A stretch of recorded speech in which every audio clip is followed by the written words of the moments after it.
techniques of integration to find that. You can say, yeah, I'm going to plug it in the calculator. Please don't. We have to show using the properties of the definite integral. So like with the squeeze theorem, I start slowly. Remember, cosine is always a number between -1 and 1. It's a bounded function. So x, my starting point has to be with x. X is less than or equal, greater than or equal to 0 and less than or equal to 1. That's the starting point. Now, there is a little problem here. Do not assume that the cosine is so between 0 and 1. What does this mean? 1 radian is approximately 60 degrees. It's about 59 degrees, right? So this is pi over 3. So graphing cosine, careful. So let's say I have pi over 6, I have pi over 3, and I have pi over 2. Look what happens. This is cosine. Cosine is a decreasing function. So between 0, which is this point, and 1 radian, which is about 59 degrees, which is this point, the function is decreasing. So when we apply cosine to these, the signs will be reversed. You can say, well, you don't really need the 0 because it's only one side. Fine.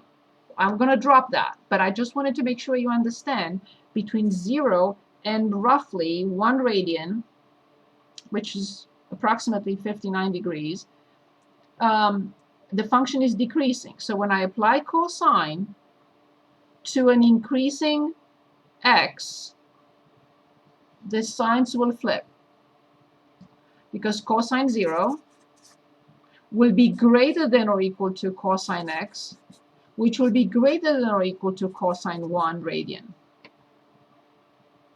or pi over 3. Okay?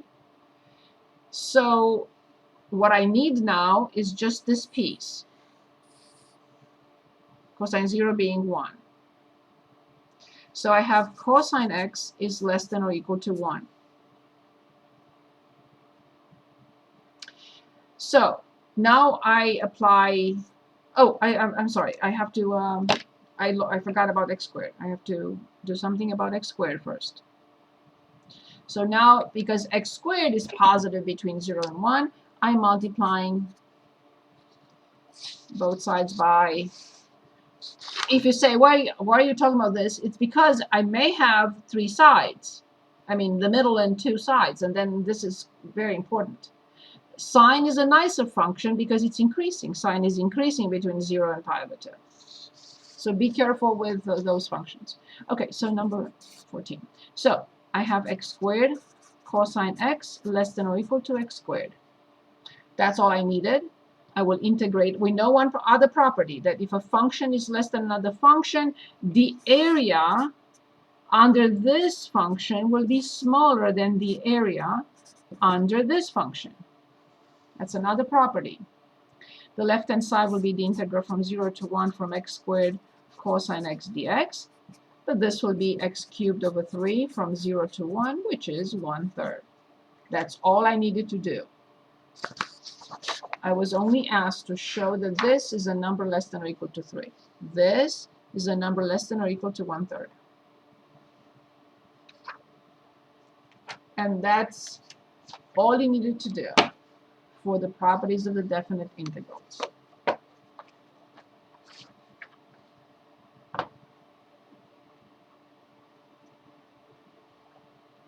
Anything else you need help with? Is there any problem from WebAssign that you need help with, or from anything else?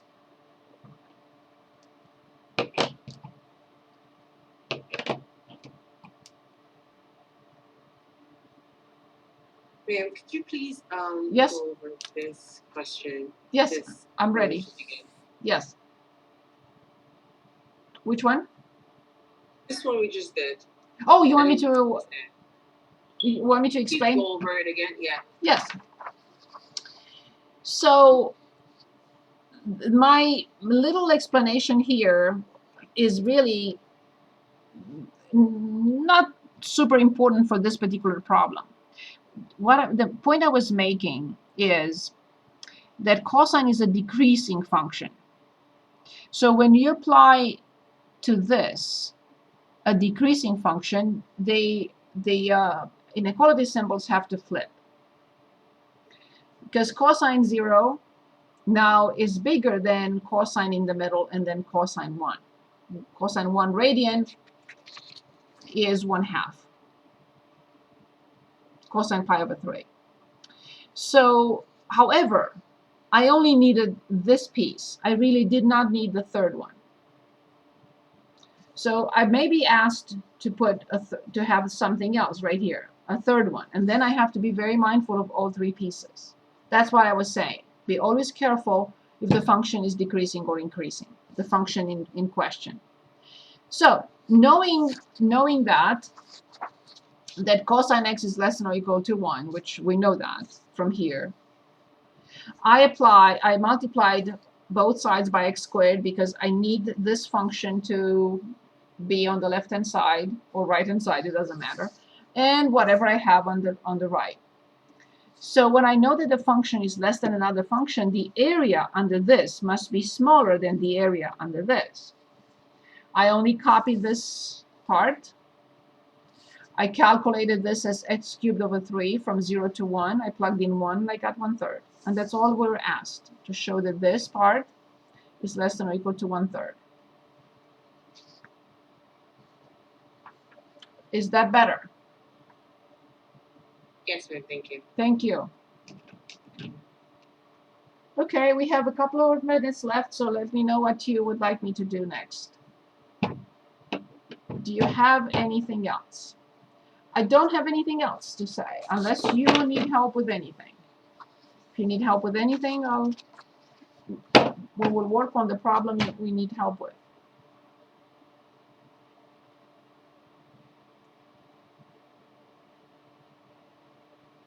The exam is on Wednesday, right? Yes. The exam is a week from today. And what is that? December the 7th? So test for December 7th. And the final exam is the following Monday, which is December the 12th.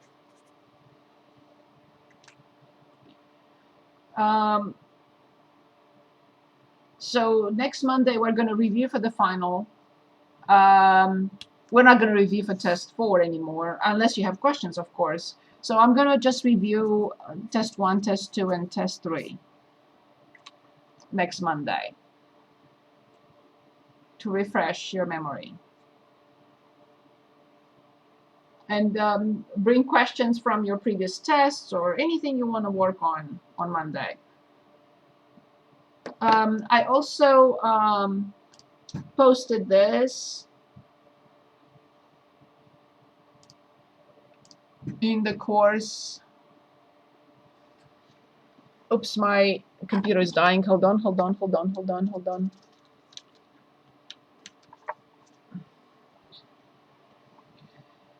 Okay, so I also posted this in the course, in modules. I'm getting reminders all the time.